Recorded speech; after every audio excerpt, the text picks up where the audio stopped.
everybody in Steel Valley was Boardman, Ursuline, Warren Western Reserve was in there, Harding. Um, all the teams in the Steel Valley and all the teams in the city were good. So whoever you played week in and week out, you're gonna have a good game. Yeah, that's how my team was. So we all knew each other for 4 or 5 years, 6 years growing up. So we just bonded. And when they say it's a team sport, football is, you know how it is. It's a team sport. If y'all ain't all in, it ain't gonna work out.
We're back with one more down. Today we have Austintown Fitch Falcon great Leo Hawkins.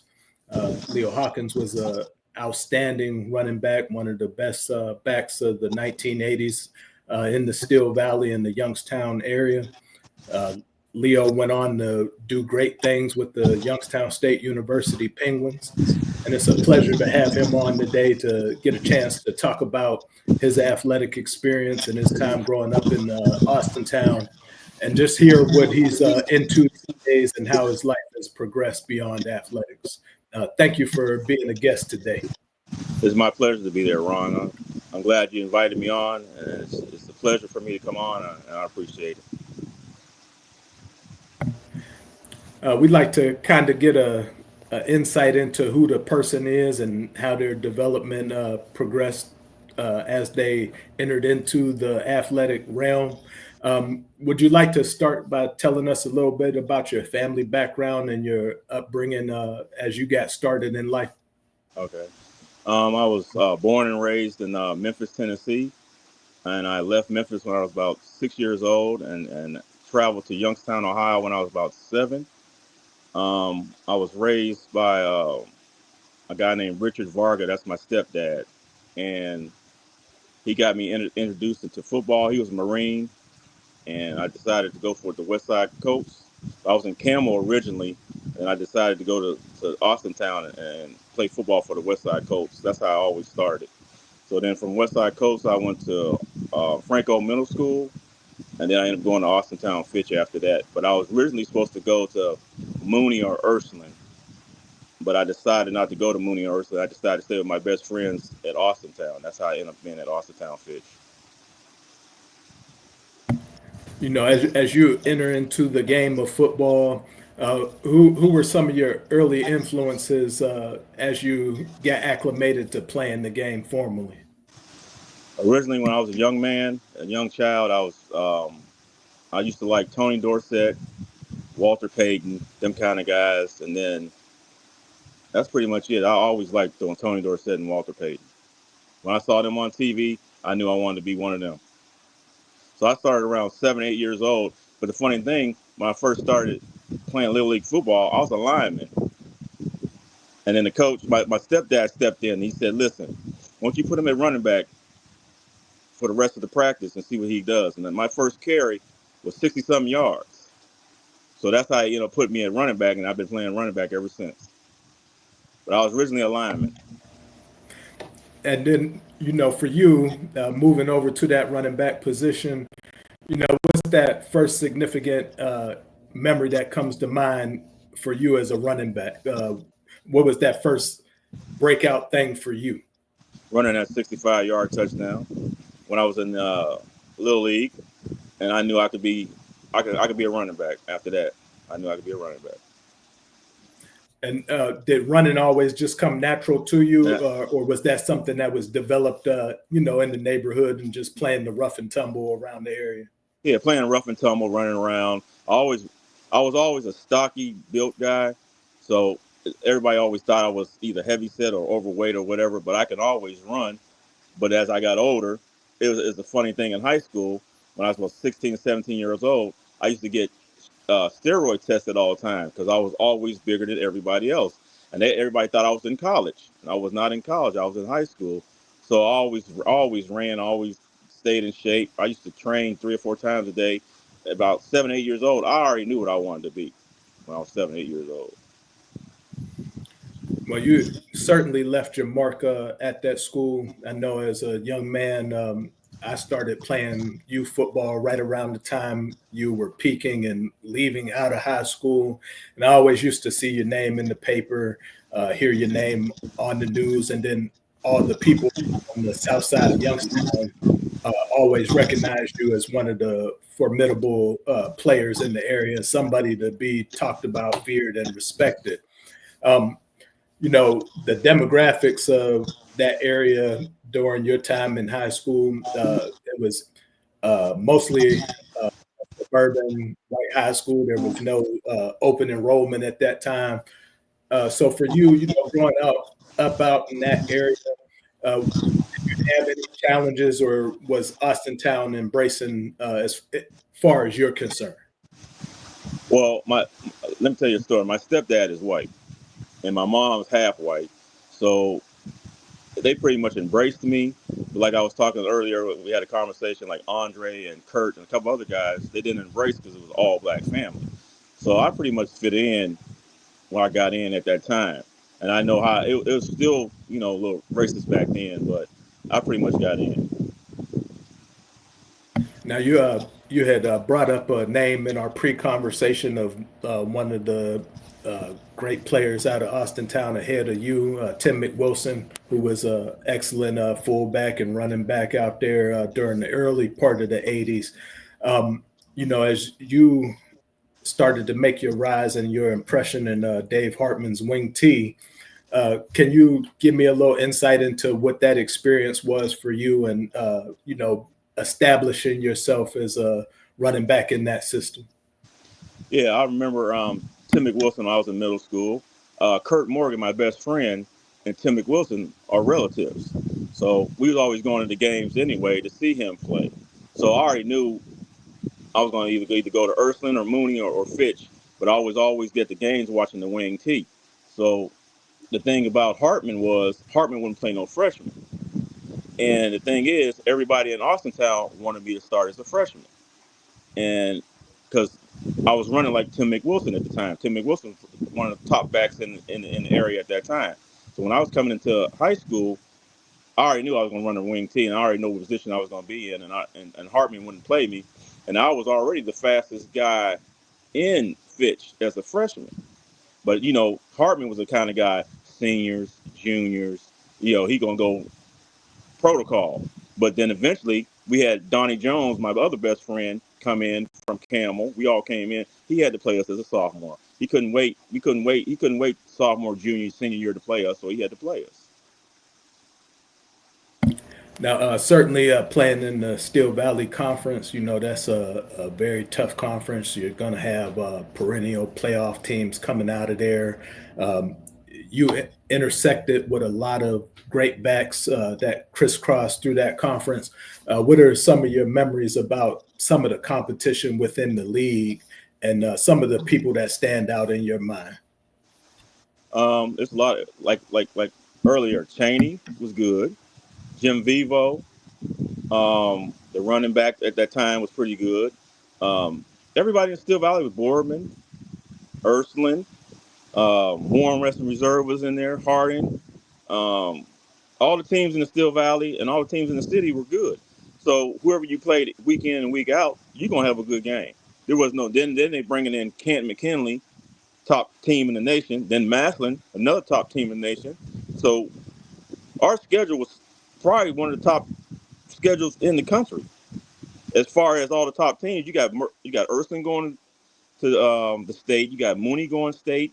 You got Warren Harding or was reserve going to state. You got all these teams. Boardman going to state year after I left. Fitch almost made it to the state. All these teams going to the state. So you got to have quality people at every position and every team in the city or in the SVC to be good. There was no slouch. Nobody. You had to play every week.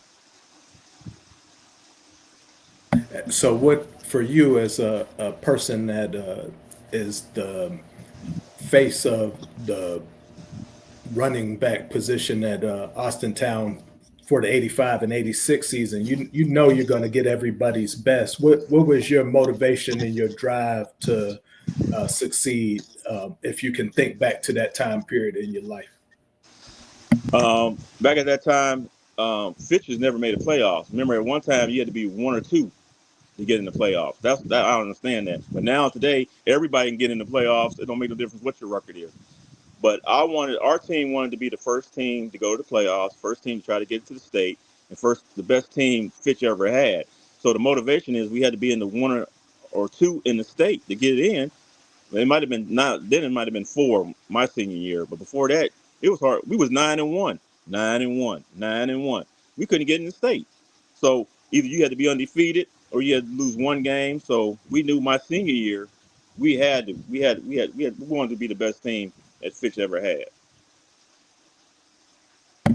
And '86, which would have been your senior year, you guys turned in one of the best seasons that Fitch has ever had. 11-2 overall, 9-1 during the regular season, and 3-0 in the Steel Valley Conference. Yes. I look back through the schedule for that season, and like you just said, the teams that are on that schedule are just some of the best teams in all of Ohio at that time. Um, did you have an idea of how tough it was going to be week in and week out, or were you just kind of focused on, applying your trade and just doing the best that you could as an individual? No, Hartman is strictly team. It don't matter. Everybody in there had to do what they had to do. But from my sophomore year, when I started as a sophomore, we knew we had to be. If you want to go to playoffs, you had to be Mooney, Ursuline, Cheney, um, Warren Harding, Reserve, Maslin, Cam McKinley, Cleveland Glenville. You had to beat all these teams just to get to the playoffs. So it was no, you couldn't lay down for no team. And like I said before, some seasons we was 9-1 and we still didn't make the playoffs. So we had to be undefeated my senior year, or we gonna have to beat the best teams in the state to get in the playoffs. So the motivation was already there for our team, our senior year, because my senior team, we never lost a game from 8th grade to our senior year. We never lost a game. Then the only two losses we had my senior year. We never lost a game. And for a person like me who's on the outside of that, I'm a Cheney alum. What would you say were the hallmarks, and what did you guys do to prepare to be so well disciplined and uh, ready to play on Friday nights? What was the secret to that Fitch program from your vantage point? Um, Mental part, we was already ready after our first game preseason. Hartman said, if y'all want to make the playoffs, you got to do A, B, C. You got to have your mental. You got to have the film work done. We're going to train hard. And if y'all want to be the best, he already knew that from our 8th grade, 9th grade team that we never lost. So he already knew we was already dedicated to each other because we was a family. Only thing I had to do is make a decision if I was going to come to Fitch or go to Ursuline. So my 8th grade and 9th grade summer, I decided Dick Engel used to live next door to my stepfather's family. So I had to make a decision if I was going to go with my best friends, that I was going to beat them every year for 4 years, or I was going to go to Fitch and hang out with my best friends for the rest of the 4 years. So I decided when I stepped on that field in 9th grade, all of us stepped on the field. We knew we had to do what we had to do for the 4 years if we're gonna make it a state run, and that's what we did. We dedicated our season, each season, every year. Now, you perform well in all the sports that you played. You wrestled, you played basketball, you ran track, you did your thing on the gridiron. Um, what was it that attracted you to the sport of wrestling, and then how did playing all of those different sports help you as a football player? Track helps you with agility, speed, and all that kind of stuff. Wrestling helps you with the aggressiveness. Like when someone's trying to tackle you all the time, they can't tackle you. And wrestling is the same thing as football, but if you got that wrestling mentality and you got that speed with you, it's a whole different animal when a person wrestle and run track and play football. They don't want to go down. It's hard to go down, and I just love wrestling. I don't know. I should have did it earlier, but I wanted to play basketball for 4 years before my 10th grade year, and I decided let me try wrestling. So I decided to try wrestling, and I love it. That's the ultimate sport. You got to. It's all you. It's a team sport, but you got to. If you want to go to state, it's all about you. And then was that received well? Because I'm thinking back to the time that we grew up in, and a lot of the coaches that we had at that time, some of them were military veterans, some guys had seen action in Vietnam.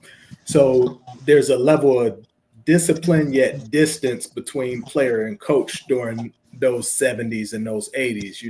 It's more of a do what you're told system, and not maybe the open door system that we see in today's game.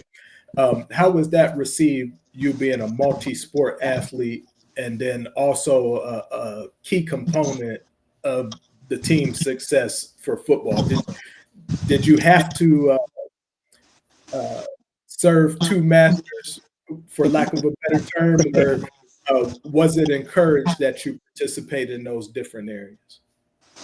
Um, I was dealing with Dave Hartman. Hartman was a strict coach, but he was strict on other players. He couldn't be that strict on me because he knew seventh and eighth grade when I was at Franco.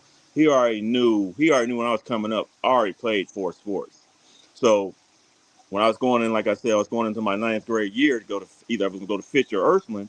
He already knew either I'm going to play track, wrestle, basketball, baseball, football, or whatever sport I wanted to play, he's gonna have to accept it. And we already had that conversation already before I even started. I was more mature for my age at the time, so I already knew what I wanted to do and what my goals was. So he had to go with it. Now, like I said, like Andre Ballinger and all them other guys, he didn't get it no leeway. That's why I was kind of upset with that. But I had to do what I had to do at that time because back then in the '80s and early '90s, the coaches is strict. They want how they want it done and however. But I was already brought up differently, so I was like, "This is what I'm going to do, and this is how I'm going to do it." And either you want me here or you want me gone. So he can make the decision was he had to keep me there. And then, having the support of a stepfather and your mom, how did that impact, your identity of yourself, being a guy who's always making headlines and that other people are talking about and other people are giving an opinion of? How did they kind of keep you grounded or, staying focused on what your goals were?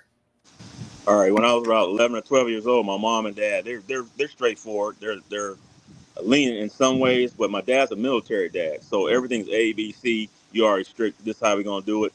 And he says, "Listen, you're a good athlete, but you might not be the best athlete. But you're gonna do everything you try. You're supposed to do your hardest, your best." And after football is not going. He told me when I was 12, 13 years old, you're not gonna be playing football forever. So if you go to school, you better go get your degree. You better after school, you better figure out a plan B. A plan B or C, because football, you ain't gonna play football at 30. You ain't gonna play football at 35. So you better have a different kind of role. Get your mindset after high school. So when my mind started trickling on different kind of things when I got out of high school. So I was already prepared for my second life role when I got out of high school. Now, can you, give me a rundown and a breakdown of some of the key guys that were on that '86 team with you, and what their impact was to you guys having such a successful season that year? We had a guy on my team named Donnie Jones that was all state. We had a guy named Rich Morrow that played with Jim Vivo at Ohio University. So Rich Morrow was our free safety and our wing back. He was a good guy. We had a couple receivers named Ted and Danny Serrego. So, and Chris Burnout was our kicker. So we had a pretty good, decent team, but they weren't the best. Let me see how to put this. They weren't the best athletes, but they was the best team athletes that can mold you and help you. They do anything for a person that wants to get you where you need to get. That's how my team was. So we all knew each other for 4 or 5 years, 6 years growing up. So we just bonded. And when they say it's a team sport, football is, you know how it is. It's a team sport. If y'all ain't all in, it ain't gonna work out. Now, you end up second as a senior in rushing, and just by a hair to Dave Juice Coleman out of Yeah. Mooney. What was your impression of him as a back and an athlete at that time? Juice was a very good running back. But the reason why I didn't pass Juice, I led the Steel Valley the whole season. Hartman took me out. Now I needed 5 touchdowns to have the all-time Fitch record for the season, and I needed a couple more yards, and I broke that record for the whatever. But he didn't leave me in the game. I got out of the game in the third quarter. He didn't play me the rest of the third or fourth quarter to break the record. So I already knew right then it's all about team because he could have kept me in, but he took me out. So Juice was a good running back. I ain't taking nothing from Juice, but the record, if I wanted to win the Steel Valley, I led the Steel Valley in scoring, punt returns, kickoff returns, whatever category size the rushing, and it really didn't matter to me. I just wanted to win as a team. We was a team, so it didn't matter. Juice was a good player anyway, so. And then, that I'm going back in my head and, putting myself in that time period. Ray Allen, the quarterback for Mooney at the time, rest in peace. Yeah. He was one of the guys that I always kept an eye on because he came up through the youth system on my side of town. And, I was contemporaries with his younger brother. And I was always fascinated that, he just exuded cool to me at that time, the way that he played the game and then the success that their team was having. What was that like, facing off against that 86 Mooney team? I believe they went on to win state the very next season. So you have those guys. You have Marucci over at Boardman, who ends up going to Miami. Clinton Lynch is establishing himself over at Ursuline. He goes on to Illinois. So, for you to have the success that you're having, what some guys just focus on what they're doing and don't pay attention to what's going on around them. And then you have other guys that you have to keep your eye on this guy to see, how much more you need to raise your game. Which approach did you tend to take? Like you said, Boardman, Mooney, Ursuline. I played against Kent Lynch. I know him. We good friends. Allen, good friends. Mooney, it was a rivalry. So my approach was, I'm probably one of the best guys in the area at the time, or my team was one of the best teams in the time. So we had to beat Mooney. You had to get through Mooney, Boardman, Ursuline, and Clinton Lynch and all them guys was like a year behind me. So they were going. My senior year, we gonna be a beast. So we're gonna come at you every game as hard as we can. And we've been playing together for 4 years, and we ain't gonna let Clinton Lynch beat me. We ain't gonna let Mooney beat me, and we ain't gonna let Boardman beat me. And them teams, they never beat me from 8th grade to my senior year. They ain't gonna beat me. They might have beat me my junior team or my sophomore team. They might have got a couple games in with Bo Pelini and them. But my senior year, from 8th grade to 12th, them guys weren't gonna beat us. Yeah, no way. Now, as you guys head into the playoffs, you have a sidetrack to your progression. Would you like to touch on that for a little bit and kind of just give those that remember that time period for you of what you were going through and how you handled that adversity at the time? Yes. The situation in hand was my best friend named Kurt Morgan got in a fight. This was before the season started. So my friend got in a fight, and then he's about to be 18 years old. So the guy called him a slur name. He hit him in the face, and then he turned around and fell down and got up, and then he getting ready to call me a slur name. So I hit him, but the guy tried to blame it on it was Kurt's fault, but I took the blame for it, so he wouldn't go to jail. So that's how that whole incident started. But I was already a star in the area.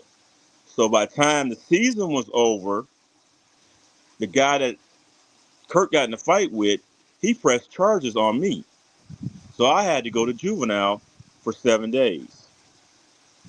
So Kurt won't have to go to, jail, and I just do juvenile and get it over with. But the funny thing is, we could have solved this whole problem before the season started. They waited to the end till I get ready to go to the playoffs and try to put me in jail so I wouldn't play the 2 games before I played the regional game. That's how that all started.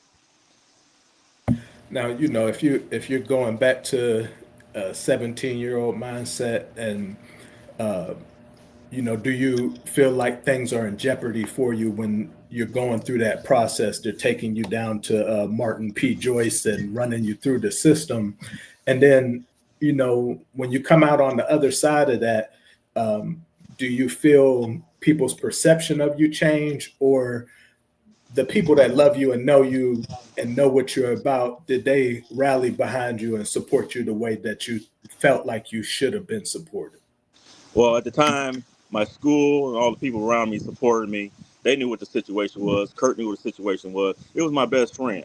So I didn't want him to do no time at the time. I ain't never did anything. So it didn't bother me at the time at 17 years old. But as I think back now, I should have just walked away from the situation.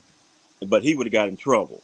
So I was in a rock and a hard place. So I couldn't figure it out. So at that time, that's my best friend. So I was looking out for him.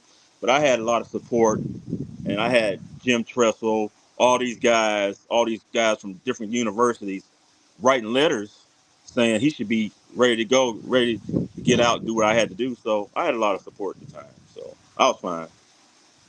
And then, is that a pivot point for you in any way? And then, is there a greater metaphor that you took out of that you would communicate to a younger athlete living in today's times with all the choices and the things that they have to face? Yes, today kids got a lot of choices. They better have a good role model. Um, Sometimes you be put in a situation, think first before you even do it. Sometimes you can't think it's all on, let's get it done and let's figure out how we're gonna do this right now. But sometimes you gotta take a step back and make the right move. And especially if you're a top-notch athlete, you gotta step back and just think about it for a second before you just jump in. Because a lot of things happen that can mess your career up for life. And so, springing off of that, if you can take me back through the recruiting process at that time for you and what's on the table for you. Ultimately, you choose to stay local and, go with Jim Tressel. Uh, what did you have in mind, coming out of your senior season, and then how did you ultimately make that choice to become a YSU Penguin? All right, I'll tell a little story about it. A guy named Dick Engel was at Ursuline, so they wanted me to go to Ursuline out of 8th grade. So Lou Holtz, Ted Bell, I don't know you probably don't know who Ted Bell. But Ted Bell was a running back there. They used to call me every day, all the time, all the time. Once you go to Ursuline, go to Catholic school. We want you to go to Notre Dame. So I said, that's where my mom originally wanted me to go to Notre Dame out of 8th grade, going to Fitch, to go to Ursuline. But I decided I want to stay with my best friends, like I said earlier. So by the time I was in the 10th, 11th grade, Tressel was already at Ohio State. He was already running back, quarterback coach at 83, 84, 85 there. So they was already calling me, talking to me about whatever. So by the time my senior year came, there was a guy named Carlos Snow, was the second. Me and him was 1 and 2 best backs in the state of Ohio at that time. So he decided he wanted to go to Ohio State. So I decided it was my senior year, my summer. I was already getting ready to enroll to Ohio State. I was already training with them. By my summer and the fall season, I was already working out with them because I was already working out with Keith Byers. I was already working out with the guy named Roman Bates. I was already running with these guys already out of high school, getting ready to go to college. So that's when Tressel, all that mixed up with Earl Bruce and all that kind of stuff. I didn't want to play for Cooper at all. So Tressel ended up going to YSU. So that's how I ended up staying home and playing for YSU because I already knew Tressel was already at Ohio State. I would have went to Ohio State if Tressel would have stayed at Ohio State. But all that Earl Bruce Cooper stuff and all that kind of stuff, they all got broken up. So he ended up going to YSU. So that's why I ended up staying. But the funny story is, I told Tressel when he was Tressel, Canasser, all them guys used to come all these coaches used to come to my house all the time. I said, if I come to YSU, I will win you a national championship. That's exactly what I told him. And that's how that whole story went. And so stepping into that experience, Coach Narduzzi was there right before Tressel takes over. I remember going to some of those games during that time, and being able to get the the reduced price tickets Yeah. off of the Free Schwabel's tickets. bag. Yeah. Yeah. And you could come in, you could sit down at the 50-yard line. Me and my best buddy, Jeremy Batchelor, we used to lean over the rail and we'd be hollering at Trenton Likes and Lorenzo Davis, Yeah. asking them to throw us a football. And then, by the time, your career wraps up, you have to pay to get in those games, and you might be stuck at the top of the stadium if you got a general admission ticket. Yeah. As that develops for you and you enter into that, what are some of the adaptations and the changes that you had to adjust to coming from the high school level, being a star, winning a lot, and then stepping into that environment at the college level and competing and navigating the adversities and finding your way and getting better each year?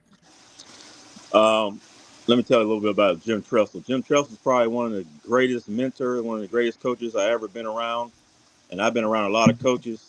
And his philosophy was respect team first, and I'm already a team player, so he was on the right track when I first came in. So we was already.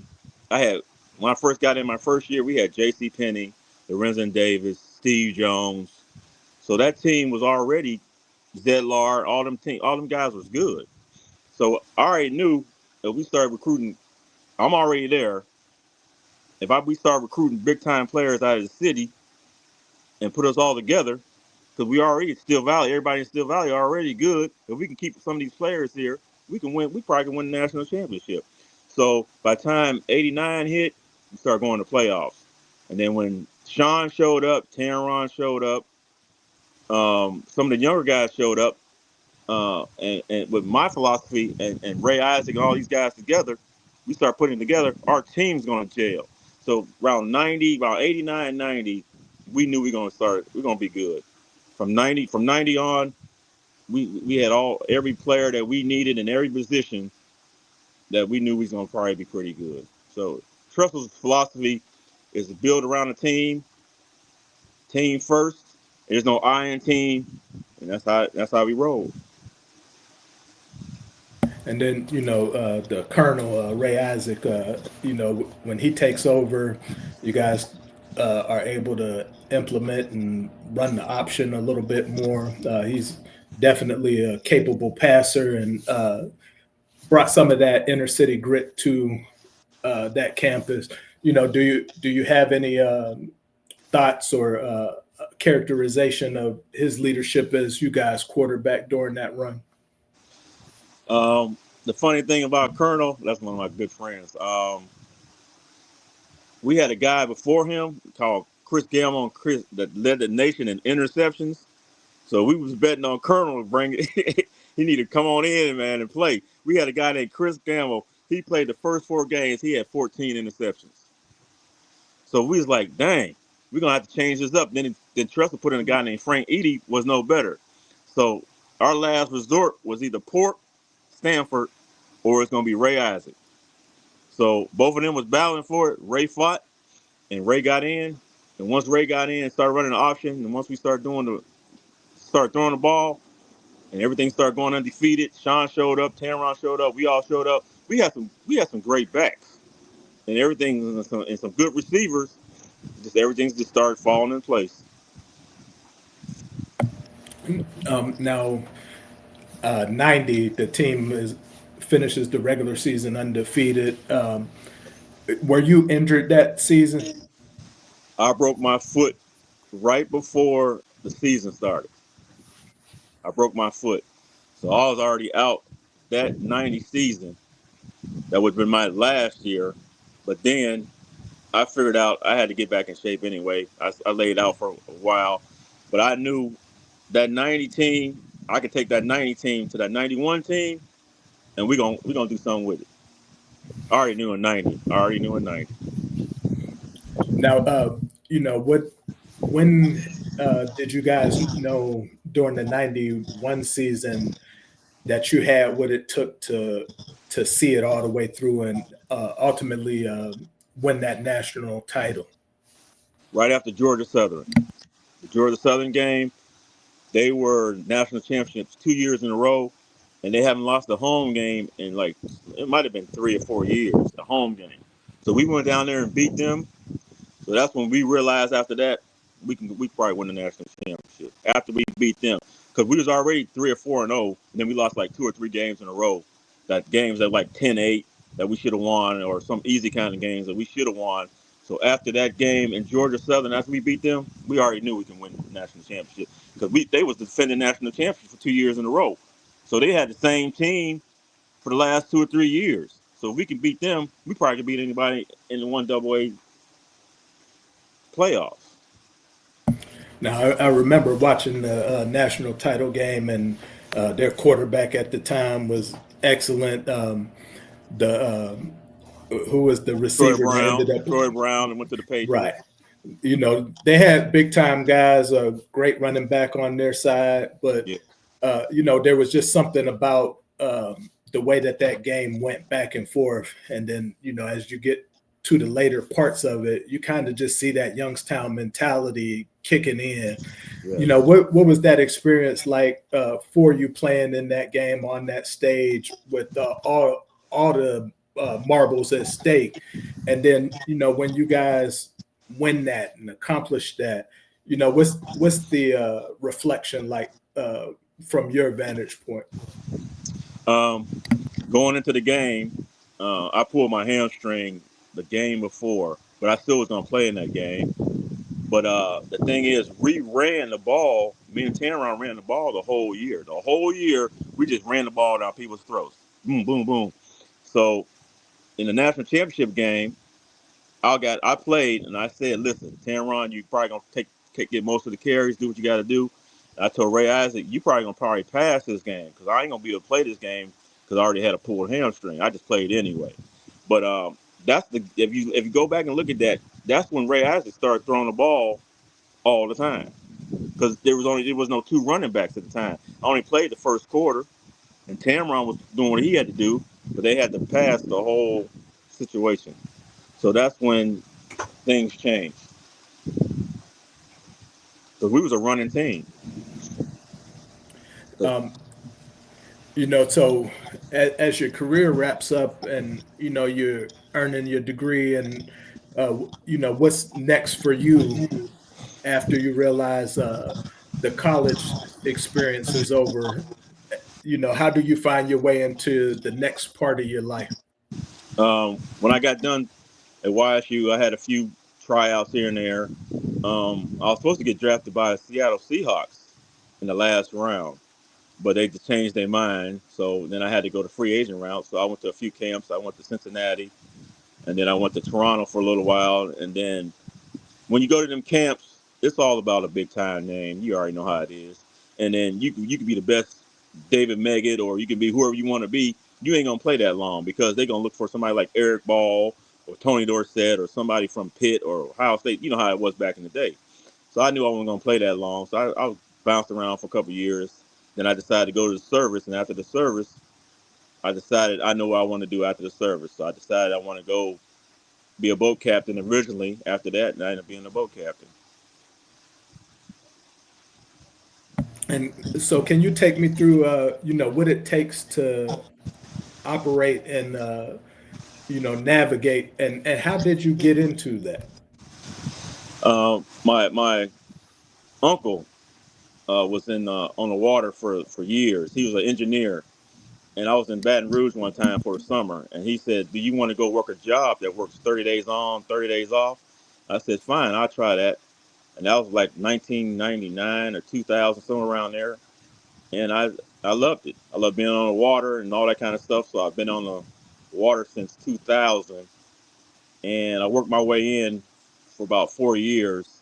And I took all these you got to take about 7, 8 tests to get on to be a boat captain. And I already had college already, and I already had the knowledge of everything, how to take tests and all that kind of stuff. So I decided to go down to the Coast Guard, take tests, and I passed all the tests, and I ended up being a boat captain. And then they had to train me for a year or so, and then I've been a boat captain ever since 2009.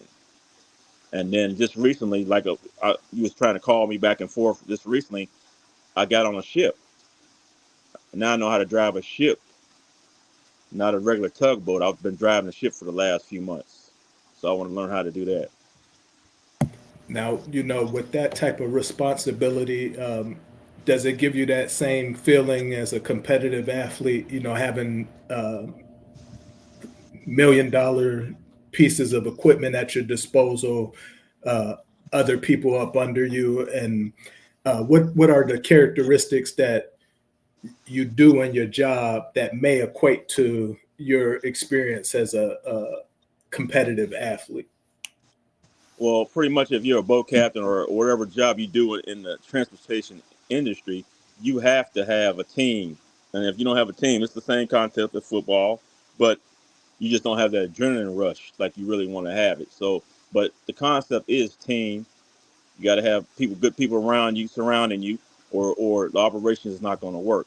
One guy don't do this job and one guy don't do that job, it's not going to work. So, as a team player, everybody's got to do their role, do their job, and everything will work out. But you already know you ain't gonna never get that football. It's just something about football. We just football players. You just don't never get that. You can't find it nowhere. And then the thing about it, you can't just go outside and play like basketball or throw the ball or hit the ball or play baseball. Football, you either doing it or you ain't doing it. As far as family life and transitioning into fatherhood and being a husband, what are the things that you've taken away from that? And, what do you pass on, and what values do you expect out of your own children? What I expect out of my own children is hard work, dedication, family first. God, is always first. But then comes family. Then your morals. You got to have morals to live this life. If you don't have morals and step up to the plate to do what you have to do, you're not going to get nowhere at all.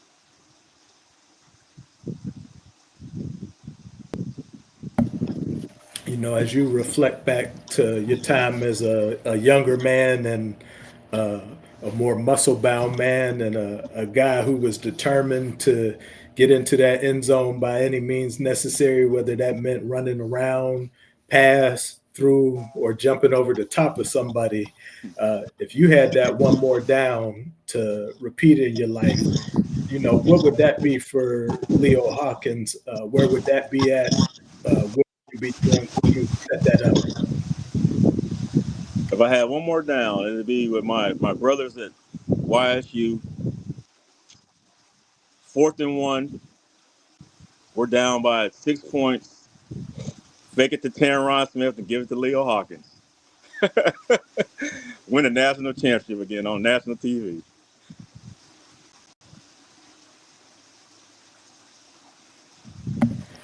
This has been a big pleasure for me. You were one of those major names and those major figures throughout my youth. Getting a chance to, just spend a little bit of time with you and hear your perspective and that first person account of what the game means to you, what life has afforded you, and how you continue to find ways to be great and successful and be better. It's everything that I think this platform represents. Talking to individuals who did something so well way back when, and then catching up years later to see that same drive, that same purpose, that same mentality is still there. It's a good foreshadow for young kids that are trying to find their way and may just have that one track tunnel vision mind on their immediate goal. But you're a person that represents that life is a continuous linear process, and the values that you learn as a youth, you have to sustain those things over the course of decades. So um, I'm filled with a lot of joy to see that you're a man that continues to do that. And I thank Yes. you for being a guest on this platform today and adding value to what we do here. Yes. I appreciate your broadcast. I appreciate you having me on, Ron. And whenever you need me on again, if you need me, just give me a text and I'll be there for you. I just appreciate all you have done for me today. And Happy New Year and God bless you.